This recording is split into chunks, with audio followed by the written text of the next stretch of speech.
ನಮಸ್ಕಾರ ಪ್ರೀತಿಯ ಬಂಧುಗಳೇ, ಆಧ್ಯಾತ್ಮ ಪ್ರಪಂಚ ದ ಸ್ಪಿರಿಟ್ ಆಫ್ ಹಿಂದೂ ಚಾನಲ್ಗೆ ಸ್ವಾಗತ. ಭಗವದ್ಗೀತೆ ಅಧ್ಯಾಯ 7 ಜ್ಞಾನ ವಿಜ್ಞಾನ ಯೋಗ.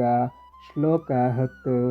ಕೃಷ್ಣ ಪಿಂಡಾಂಡ ಬ್ರಹ್ಮಾಂಡದಲ್ಲಿ ನಿಂತು ಹೇಗೆ ವಿಭೂತಿಯಾಗಿ ಬೇರೆ ಬೇರೆ ವಸ್ತುವಿನಲ್ಲಿ ವಿಶಿಷ್ಟ ಶಕ್ತಿಯನ್ನು ತುಂಬುತ್ತಾನೆ ಎನ್ನುವ ಮಾತಿನ ಸಂಕ್ಷಿಪ್ತ ಉಪಾಸನೆ ನೋಡಿದೆವು. ಈ ವಿಭೂತಿಯ ವಿಸ್ತಾರ ಮುಂದೆ ಪುನಃ ಬರುತ್ತದೆ. ಇಲ್ಲಿ ಕೃಷ್ಣ ಅದನ್ನು ಕ್ರೋಢೀಕರಣ ಮಾಡಿ ಸಮಷ್ಟಿಯಾಗಿ ವಿಭೂತಿಯ ಅನುಸಂಧಾನ ಹೇಗಿರಬೇಕು ಎಂದು ವಿವರಿಸಿದ್ದಾನೆ. ಬೀಜಂ ಮಾಂ ಸರ್ವಭೂತಾನಾಂ ವಿದ್ಧಿ ಪಾರ್ಥ ಸನಾತನಂ ಬುದ್ಧಿರ್ಬುದ್ಧಿ ಮತಾಮಸ್ಮಿ ತೇಜಸ್ವಿನಾಮಹಂ. ಓ ಪಾರ್ಥ, ಎಲ್ಲ ಜೀವಿಗಳ ಅಳಿವಿರದ ಬೀಜ ನಾನೆಂದು ತಿಳಿ. ಸ್ವಭಾವದ ಅಭಿವ್ಯಕ್ತಿಗೆ ಕಾರಣನಾಗಿ ಬೀಜನಾಮಕ. ತಿಳಿದವರ ತಿಳಿವು ನನ್ನಿಂದ, ತಿಳಿದವರೊಳಗಿದ್ದು ತಿಳಿವು ನೀಡುವುದರಿಂದ ಬುದ್ಧಿನಾಮಕ. ಪರಾಕ್ರಮಿಗಳ ಸೋಲರಿಯದ ಶಕ್ತಿ ನನ್ನಿಂದ, ಪರಾಕ್ರಮಿಗಳೊಳಗಿದ್ದು ಸೋಲರಿಯದ ಶಕ್ತಿ ನೀಡುವುದರಿಂದ ತೇಜಸ್ನಾಮಕ. ಕೃಷ್ಣ ಹೇಳುತ್ತಾನೆ, ಬೀಜಂ ಮಾಂ ಸರ್ವಭೂತಾನಾಂ ಎಂದು, ಅಂದರೆ ಎಲ್ಲ ಜೀವಗಳ ಬೀಜ ನಾನು ಎಂದು.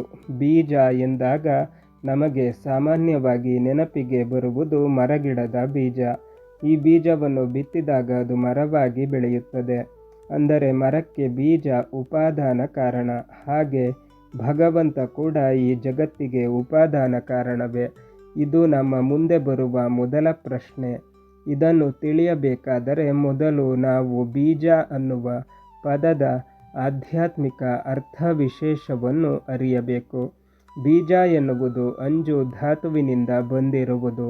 ಇಲ್ಲಿ ವಿ ವಿಸರ್ಗ ಯಾವುದು ವ್ಯಂಜನಾತ್, ಅದು ಅಭಿವ್ಯಂಜನ. ಅಂದರೆ ಯಾರಿಂದ ಅಭಿವ್ಯಕ್ತವಾಯಿತೋ ಅದು ಬೀಜ. ಯಾವುದು ಮೂಲವಸ್ತು ಇದ್ದು ಕಾಣಿಸುತ್ತಿರಲಿಲ್ಲವೋ ಅದಕ್ಕೆ ಕಾಣುವಂತಹ ಆಕಾರ ಕೊಟ್ಟವನು ಆ ಭಗವಂತ.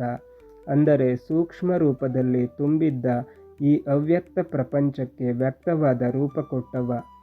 ಆದ್ದರಿಂದ ಇಡೀ ಪ್ರಪಂಚದಲ್ಲಿರುವ ಜೀವಜಾತಕ್ಕೆ ಅಭಿವ್ಯಕ್ತವನ್ನು ಕೊಟ್ಟವನು ಯಾರೋ ಅವನು ಸರ್ವಭೂತಗಳಿಗೆ ಬೀಜ.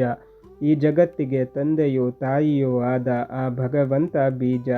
ಪ್ರಳಯ ಕಾಲದಲ್ಲಿ ಕಣ್ಣಿಗೆ ಕಾಣದ ಅವ್ಯಕ್ತ ಸೂಕ್ಷ್ಮ ರೂಪದಲ್ಲಿ ಇದ್ದ ಈ ಪ್ರಪಂಚಕ್ಕೆ ವ್ಯಕ್ತವಾದ ರೂಪವನ್ನು ಕೊಟ್ಟವ ಸರ್ವಭೂತಾನಾಂ ಬೀಜ.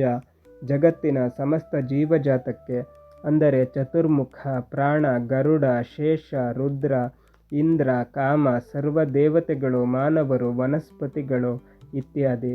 ಹೀಗೆ ಸಮಸ್ತ ಜೀವಕೋಟಿಗೆ ದೇಹ ಕೊಟ್ಟು, ಆಕಾರ ಕೊಟ್ಟು, ಅಭಿವ್ಯಕ್ತಿ ಕೊಟ್ಟು, ಇಡೀ ಜೀವಜಾತದ ಹಿಂದೆ ತಂದೆಯಾಗಿ ನಿಂತವ ಆ ಭಗವಂತ.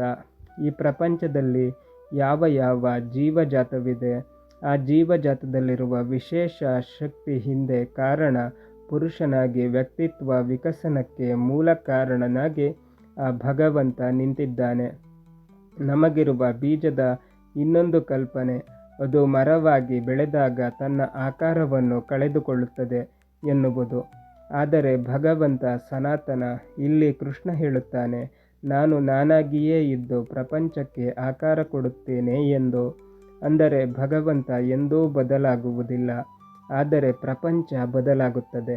ಭಗವಂತ ಪ್ರಪಂಚಕ್ಕೆ ಬೇರೆ ಬೇರೆ ಆಕಾರದ ಅಭಿವ್ಯಕ್ತ ಕೊಡುತ್ತಾನೆ, ಹೊಸ ಶಕ್ತಿ ಕೊಡುತ್ತಾನೆ. ಇದರಿಂದ ಅದು ಬದಲಾಗುತ್ತಾ ಹೊಸ ರೂಪ ಪಡೆಯುತ್ತಾ ಇರುತ್ತದೆ.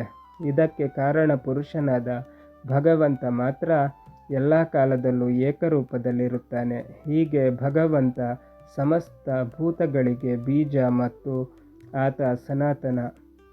ಕೃಷ್ಣ ಹೇಳುತ್ತಾನೆ, ಬುದ್ಧಿರ್ಬುದ್ಧಿ ಮತಾಮಸ್ಮಿ ತೇಜಸ್ವಿನಾಮಹಂ ಎಂದು. ಅಂದರೆ ಬುದ್ಧಿವಂತರ ಬುದ್ಧಿಮತ್ತೆ ಏನಿದೆ ಅದು ನನ್ನ ಕೊಡುಗೆ. ಹಾಗೆ ತೇಜಸ್ವಿಗಳಿಗೆ ತೇಜಸ್ವಿ ನಾನು. ಜ್ಞಾನಪ್ರದ ಜೀವರಲ್ಲಿ ಜ್ಞಾನಶಕ್ತಿಯನ್ನು ಭಗವಂತ ಅಭಿವ್ಯಕ್ತಗೊಳಿಸಿದ. ಇದರಿಂದ ಅವರು ಜ್ಞಾನಯೋಗಿಗಳಾದರು ಮತ್ತು ಸಂಸಾರದಲ್ಲಿ ಜ್ಞಾನ ಪರಂಪರೆಯನ್ನು ಬೆಳೆಸಿ ಮುಕ್ತಿಯನ್ನು ಪಡೆದರು. ಅದೇ ರೀತಿ ಕರ್ಮಪ್ರಧಾನವಾಗಿರುವ ಕರ್ಮಯೋಗಿಗಳಿಗೆ ತೇಜಸ್ಸಾಗಿ ನಿಂತು ಮುನ್ನಡೆಸಿದ ಭಗವಂತ. ಅವರಿಗೆ ತೇಜಸ್ಸಾಗಿ ಮುಕ್ತಿ ಕರುಣಿಸುವವ. ಬುದ್ಧಿ ಮತ್ತು ತೇಜ ಎನ್ನುವುದು ಭಗವಂತನ ಹೆಸರು.